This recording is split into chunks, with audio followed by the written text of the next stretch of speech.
Welcome back, everybody. We're looking at a Vox AC4TV that has been on the bench before. It keeps blowing power tubes. We're going to see if we can figure out why and what's going on. Okay, so here's what's going on. We've got kind of a funny test fixture here, just to get this in a position where I can plug it into the speaker to have a load, because I don't have a way to quickly and easily connect the spade terminals to my load box over here. This fuse was blown, which is the same as what happened the first time this amp came to the bench. And last time it was this fuse was blown, this tube was blown. I replaced the tube. I kept an eye on it. It played, seemed okay. It was definitely running hot. A lot of people in the comments said this amp needs a screen resistor. I ignored that. Amp came back. I'm going to fix this guy for free. Now, I just fired this up with the CompuBias and blew that fuse again, but before I did, we got up to about 20 watts right before I shut it down.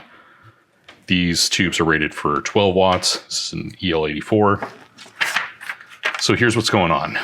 Let's take a look at the schematic.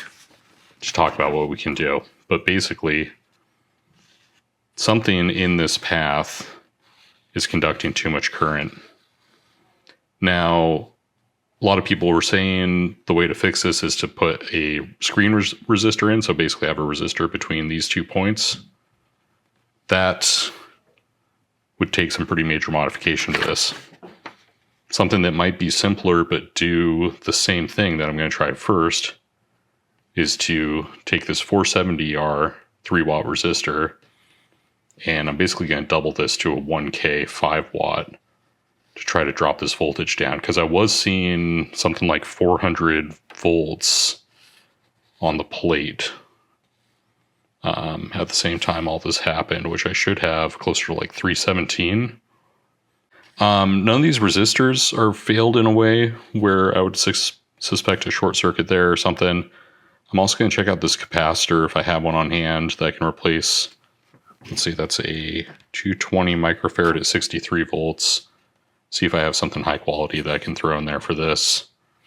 The 470R R16 is, I believe, this guy right down here. C5, I believe, is, let's see, that's C7, C8. Oh, sorry, C8 is what we're looking for. That's this guy. Okay, yeah, so I'll see if I have something that fits in that form factor.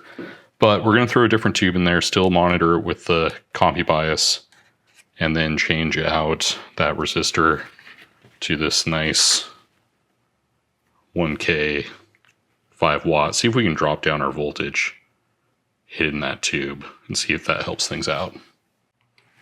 Okay, here's where we're at with this thing. I've changed out this resistor, so that's R16, from a 470 ohm at 3 watts to a 1K at 5 watts. That's right here.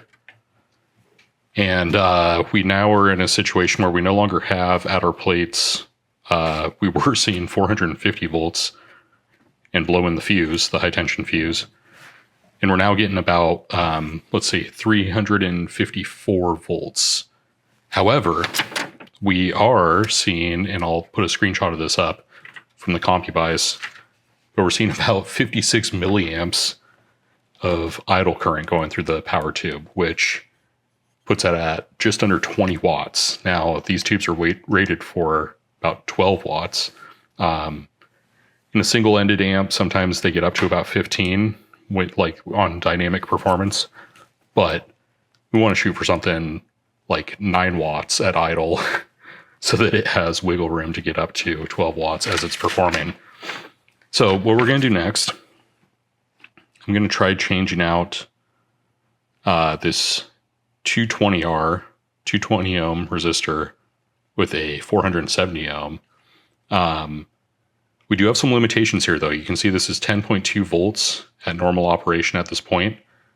We need to make sure that this voltage does not exceed the 63 volts of this capacitor. This is something that people will often push to a limit, which is not good. I'm going to try throwing a 470R, basically double this, to see if we can cut the current down to about half of what it currently is, to reduce the wattage. What we effectively do in doing that is not only restrict or throttle the current that flows through this node going from the plate, if we're following conventional flow, but we raise this voltage drop. If we raise that resistance, we raise this voltage drop, which then reduces the voltage drop across the tube. Is a different way of thinking about this. So again, R5, I believe that's this guy right here, hiding right next to the tube.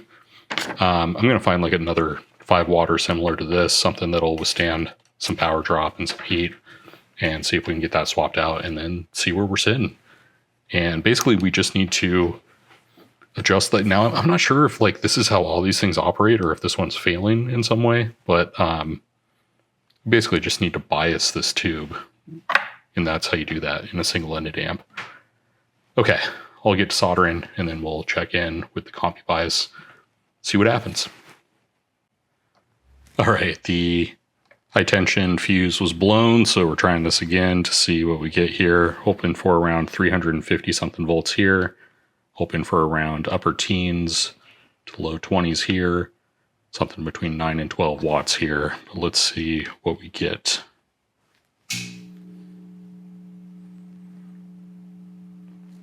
There has been a larger voltage here until the current starts coming through. Okay, that's much better. 12 watts. Now let's see how many volts we have. This might be tolerable. I might raise that resistance value a little bit, but let's see how much wiggle room we have, because we can only have 63 volts across that capacitor. Let's see if we can get this within view. And let's see, we're trying to measure right here. 15 volts. That's not too bad. I'm tempted to raise this to like a 560. Let me see what resistors I have though, because this is probably doable. Let's see if that changes at all with the different... No, it doesn't. There's different wattage ranges here, but there's no change. Okay, I'm going to power down, see what kind of resistors I have, maybe give this a quick play test, because this could work. We're going to try this one more time. I've swapped out the 470 ohm resistor, the 3 watt. These are Vichet metal film resistors, and now has a 680 ohm in place. We're going to see if we can get a little bit closer or something below that 12 watt threshold that these tubes are technically rated for, although in single-ended mode they can typically get pushed up to 15 watts and be okay. But let's see what happens here. Okay, we've got that initial spike up to 4 or something. Should come back down as the current starts to flow through the tube.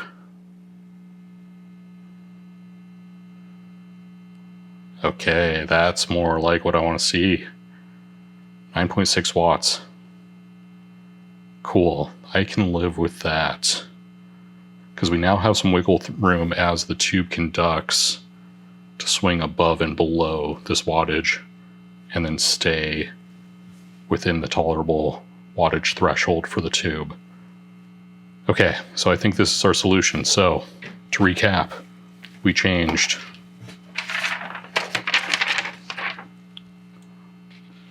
this resistor, 470R 3 watts, to a 1K 5 watt. Let's get that in focus here. That's this guy, R16.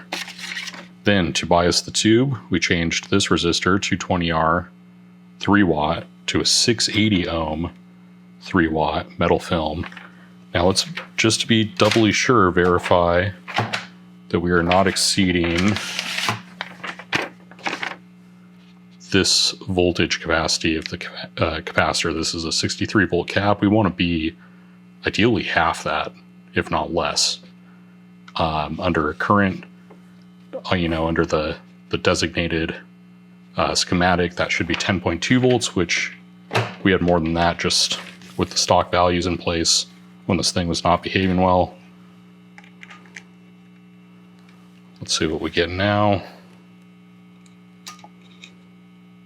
We're sitting at 17.38 volts. DC. Let's see, can I show you that? Not too bad. We're still below half of the threshold. I'm going to put this amp back together. We're going to do a little sound test and then run some signal through it for a while to make sure nothing blows before I give it back to the shop this belongs to. But I think we're going to be good. This is going to count as a warranty repair because I already charged for the first time I fixed this by just throwing a tube in and sending it back to them. Not the right way to do it. This is the right way to do it. Okay, stay tuned. Let's see what we get when we, or what this thing sounds like once we plug it all back together. Okay, so this little guy's pretty loud, even on our 1/4 watt mode here.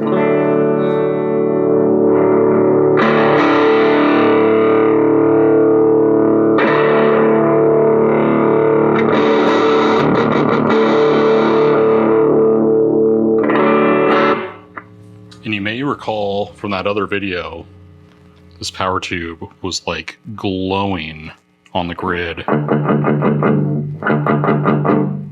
when we played before.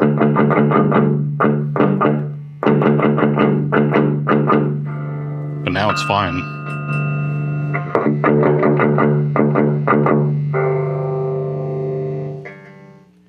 Okay, so I'm gonna run signal through this into a dummy load and keep an eye on it to make sure the power output is about what we expect. Keep an eye on that tube, make sure it comes to a rest at, let's see, we're currently sitting at 9.5 watts still.